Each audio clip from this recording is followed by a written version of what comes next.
안녕하세요. 모두가 사는 교회 올리브교회 박종범 목사입니다. 오늘도 하나님의 은혜와 평강이 우리 주 예수 그리스도 안에서 저와 우리 모두에게 넘쳐나길 주의 이름으로 축복합니다. 오늘은 시편 38편 1절에서 8절 말씀에 근거해서 죄로 말미암은 영육간의 고통이라는 제목으로 하나님의 말씀을 전하도록 하겠습니다. 오늘 본문 말씀은 다윗이 무엇인지 알 수 없지만 어떤 죄를 지었습니다. 그리고 그 죄의 결과로 말미암아 몸에도 병이 나고 마음도 괴롭고 영적으로도 고통받고 있는 그런 것들에 대해서 다윗이 하나님 앞에 기도하고 있는 모습입니다. 오늘 본문 말씀을 살펴보시면서 이 말씀을 통해서 우리에게 주시는 하나님의 음성을 들으시기를 주의 이름으로 축복합니다. 오늘도 세 가지 정도로 다윗의 기도를 살펴보겠습니다. 첫째로 주님의 진노로 나를 책망하지 마옵소서 라고 다윗이 기도합니다. 1절과 2절을 보시면 여호와여 주의 노하심으로 나를 책망하지 마시고 주의 분노하심으로 나를 징계하지 마소서. 주의 화살이 나를 찌르고 주의 손이 나를 심히 누르나이다.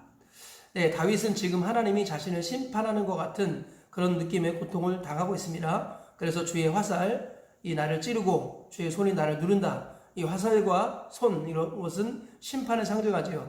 다윗은 지금 하나님께 심판을 받는 듯한 느낌의 고통을 당하고 있는 것입니다. 그래서 주님 제가 잘못했으니까 저에게 노하시되 심판으로 진노로 하지 마옵시고 사랑으로 저를 징계해 주옵소서. 이런 마음으로 다윗이 하나님 앞에 기도하고 있는 것입니다. 둘째로 다윗은 내 죄로 말미암아 몸이 성한 것이 없고 죄의 짐을 감당할 수 없나이다 라고 기도하고 있습니다. 우리 3절 이하를 보면 이렇게 말씀하지요. 주의 진노로 말미암아 내 살에 성한 것이 없사오며 나의 죄로 말미암아 내 뼈에 평안함이 없나이다. 내 죄악이 내 머리에 넘쳐서 무거운 짐 같으니 내가 감당할 수 없나이다. 다윗은 죄로 말미암아 이 살이 성한 것이 없다 이렇게 표현했습니다. 그리고 이 죄의 짐을 감당할 수 없을 정도로 괴롭습니다. 하나님 저를 불쌍히 여겨 주옵소서 이렇게 기도하고 있다는 것이죠. 셋째로 다윗은 종일 슬퍼하고 피곤하며 또 마음이 불안해서 신음하고 있습니다 라고 고백하고 있습니다. 6절과 8절에 이렇게 말씀합니다. 내가 아프고 심히 구부러졌으며 종일토록 슬픔 중에 다니나이다. 내가 피곤하고 심히 상하였음에 마음이 불안하여 신음하나이다. 다윗은 이 죄의 고통이 너무 커서 하루 종일 괴로워하고 또 슬퍼하고 그리고 불안하고 힘들어한다라고 고백을 하고 있습니다. 이것이 오늘 다윗의 고백의 내용이죠. 이 말씀을 통해서 우리가 얻을 수 있는 교훈을 살펴보도록 하겠습니다. 첫째로 죄의 결과는 고통이고 회개는 결코 쉽지 않다는 것입니다. 오늘 본문에서 다윗이 어떤 죄를 지었는지 모르겠지만 우리가 생각하는 것보다 더 심각한 죄를 지었을 가능성이 큽니다. 즉 눈빛으로 죄를 지었거나 또는 생각으로 죄를 지었거나 뭐 이런 정도의 레벨이 아니라 하나님께서 특별히 미워하시는 어떤 죄를 지었던 것 같습니다. 그래서 다윗이 그 죄에 대한 고통이 너무 크다라고 고백을 하고 있고 회개도 다윗이 결코 립서비처럼 쉽게 하는 것이 아니라 진액을 짜내면서 회개하고 있는 것을 볼 수 있습니다. 마치 다윗이 밧세바와 동침하고 그 죄를 가리기 위해서 우리아를 죽였을 때 그때 나단 선지자가 그 죄를 지적하지 않았습니까? 아마도 그때 다윗이 통곡 속에서 침상을 적시며 회개했었던 그때의 모습을 연상시키는 것 같습니다. 그 정도로 심각한 죄를 지었고 그 죄를 말미암아 찾아온 고통이 너무 컸으며 그것에 대해서 회개하는 것이 결코 쉬운 과정이 아니었다라고 다윗이 우리에게 보여주고 있는 것입니다.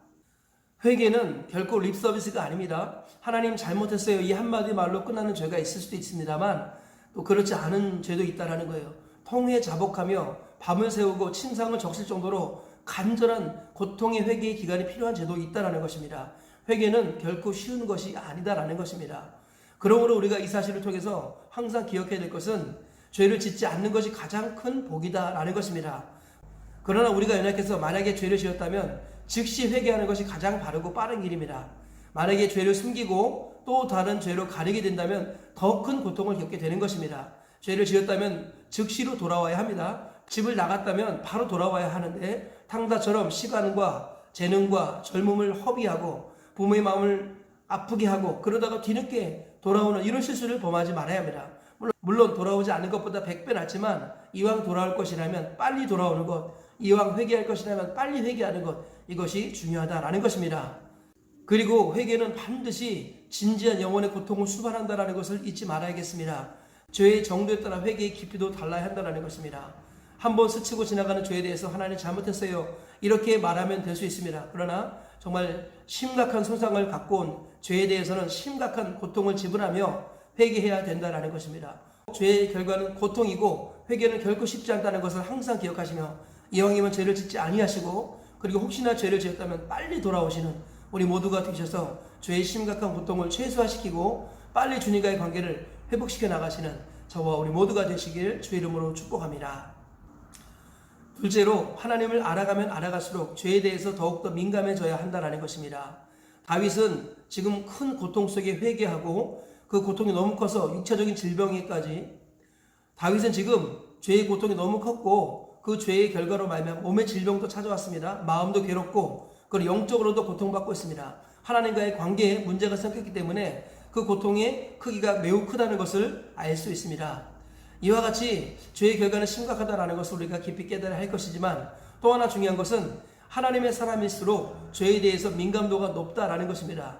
하나님을 모를 때는 죄를 죄로 여기지 않았을 수 있습니다. 그리고 초신자일 경우에는 죄가 얼마나 심각한지 몰랐을 것입니다. 그러나 시간이 지나면 지날수록 하나님이 얼마나 죄를 싫어하시는지 그리고 죄가 얼마나 무서운 것인지를 깨닫는다면 죄에 대해서 민감해질 것입니다. 성숙한 사람일수록 죄에 대해서 민감하지만 미숙한 사람일수록 죄에 대해서 둔감하다라는 것입니다. 다윗이 지금 이렇게 큰 고통을 겪고 있다는 것은 두 가지 측면으로 생각할 수 있어요.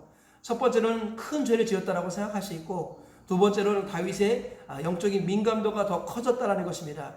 옛날 같으면 그냥 지나칠 수 있는 죄였을 수도 있을지 모르겠습니다. 그런데 죄에 대한 민감도가 커지면서 하나님을 향한 사랑이 깊어지면서 작은 죄도 크게 느껴지는 이런 다윗의 모습을 우리가 추측할 수도 있습니다. 정말 성숙한 그리스도인이라면 죄에 대해서 민감해져야 한다는 것입니다. 옛날 같으면 스쳐 지나갔을 그 작은 죄에 대해서도 아파하고 괴로워할 수 있는 사람, 그 사람이 진정 성숙한 그리스도인이다라는 것입니다. 하나님께서는 성숙한 사람일수록 죄에 대해서 민감하고 그래서 죄를 멀리하고 죄를 끊으며 죄와 피 흘리기까지 싸운다고 말씀합니다.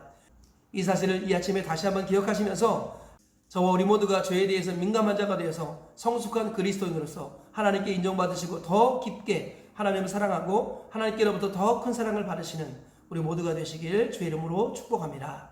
셋째로, 죄의 문제가 모든 인생 문제의 근본이다라는 것입니다. 다윗은 지금 질병을 갖고 있습니다. 그리고 심적으로 굉장히 큰 스트레스를 받고 있습니다. 그리고 하나님과의 관계 속에서 큰 영적인 고통을 겪고 있습니다. 다윗은 지금 영적으로, 육적으로 그리고 심적으로 큰 고통을 겪고 있습니다. 그런데 이 모든 고통의 근본은 무엇이었습니까? 바로 죄라는 것입니다. 단지 다윗이 사고를 당했기 때문에 또는 건강관리를 못했기 때문에 이런 고통을 겪는 것이 아닙니다. 인간관계가 좋지 않아서 이런 고통을 겪는 게 아닙니다. 다윗의 모든 고통의 근저에는 죄라는 것이 자리 잡고 있었습니다. 하나님께서는 우리 인생의 근본 문제를 죄라고 말씀하십니다. 그리고 이 죄의 결과로 사망이 찾아왔고 사망의 흔적들이 수많은 인생의 문제와 고통이다라는 것입니다. 그러므로 인생에 여러 가지 문제와 고통이 있을 때 그 근원이 되고 뿌리가 되는 죄를 돌아보아야 합니다. 남의 죄가 아니라 나의 죄를 점검해야 한다는 것입니다. 내가 하나님 앞에 무슨 죄를 지었는가를 돌아보아야 한다는 것이죠. 죄의 삭은 사망입니다. 하나님께서는 이 모든 인생의 문제의 근원은 바로 죄라는 것을 기억하라고 말씀합니다. 그리고 우리 힘으로 죄의 근본을 해결할 수 없기 때문에 하나님께서 우리를 사랑하셔서 하나님의 아들 예수님을 우리 가운데 보내주셨습니다. 예수님은 우리의 죄의 근본을 해결해 주시기 위해서 우리 모든 죄값을 대신하시고 십자가에 못 박혀 죽으셨습니다. 그리고 우리를 하나님의 자녀로 삼아주시기 위해서 다시 살아나셨습니다. 우리는 이제 누구든지 예수 그리스도 안에 있으면 새로운 피조물 되는 것입니다.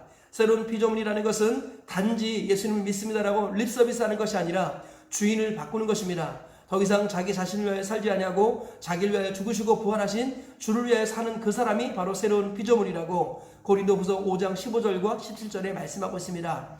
우리는 이 사실을 다시 한번 기억해야겠습니다. 죄의 문제를 해결해 주신 예수 그리스도, 그분을 붙들고 의지할 때 우리가 근본적인 죄의 문제에서 해결을 받게 되는 것입니다. 그러면서 이 근본적인 뿌리의 죄가 해결될 때 열매로서의 죄의 문제가 해결되는 것입니다. 하나님과의 관계에서 근본적인 죄의 문제가 예수님으로 말미암아 해결되어질 때 그때 인생에 찾아오는 수많은 문제들을 해결할 수 있는 길이 열리게 되는 것입니다. 만약에 뿌리로서의 죄의 문제를 해결하지 않으면 마치 잡초를 뿌리를 뽑지 않으면 계속 자라나듯이 우리 죄 문제는 계속 우리를 괴롭힐 것입니다. 그러므로 인생에 여러 가지 문제가 있을 때 가장 근원이 되는 우리 죄의 문제, 뿌리로서의 죄의 문제를 해결해 나가야 합니다. 그러기 위해서는 우리가 오늘도 다시금 예수 그리스도의 십자가를 붙들어야겠습니다. 우리의 모든 죄를 용서해 주시고 우리를 하나님의 자녀로 삼으시고자 대신 십자가에 못 박혀 죽으시고 부활하신 예수님을 나의 주인으로 나의 하나님으로 모셔드려야 합니다. 이 근원적인 죄의 문제가 해결되어지면 그때부터 찾아오는 수많은 문제들에 대해서는 하나하나 해결될 수 있는 길이 열린다고 주님은 말씀하고 있습니다. 우리 인생의 모든 고통의 문제는 바로 죄의 문제라는 것을 기억하고 죄의 문제를 해결해 주신 예수 그리스도를 오늘도 바라보시며 그분을 의지하시며 그분께 소망을 주시고 그분께 우리의 죄를 자백하시고 또 예수님의 보혈을 의지해서 하나님의 은혜의 보좌 앞에 담대 나가시는 저와 우리 모두가 되시길 축복합니다. 그래서 인생의 문제들이 하나하나 해결되어지고 하나님께 영광 돌리는 삶을 사시기를 다시 한번 주의 이름으로 축복합니다. 말씀의 결론을 맺겠습니다. 죄로 말미암아 심각한 영적, 육적, 심적 고통을 겪고 있는 이 다윗의 고백의 노래를 통해서 우리는 오늘 세 가지 교훈을 발견했습니다. 첫째로 죄의 결과는 고통이고 회개는 결코 쉬운 것이 아니다라는 것입니다. 그러므로 죄를 짓지 않는 것이 최선이고 만약에 죄를 지었다면 즉시로 회개하고 돌이키는 것이 최선의 길이다라는 것입니다. 둘째로 참 하나님의 사람은 시간이 지나면 지날수록 죄에 대해서 민감해진다라는 것입니다. 죄에 대해서 둔감한 사람이 어리석은 사람이고 연약한 사람입니다. 성숙한 그리스도인은 죄에 대해서 민감하여서 작은 죄를 통해서도 고통을 느끼는 사람이다라는 것을 우리가 기억해야겠습니다. 셋째로 모든 인생의 고통의 문제는 바로 죄의 문제에서 비롯된다는 것입니다. 그러므로 우리의 죄의 문제를 해결해 주신 예수 그리스도 그분을 다시 한번 나의 주 나의 하나님으로 모셔드리고 그분을 의지하여 살아가서 인생의 근본적인 고통의 문제를 하나하나 해결해 나가시는 저와 우리 모두가 되시길 주의 이름으로 축복합니다. 오늘 세 가지 말씀 기억하시면서 오늘 하루를 사시고 평생을 승리하며 사시길 다시 한번 주의 이름으로 축복합니다.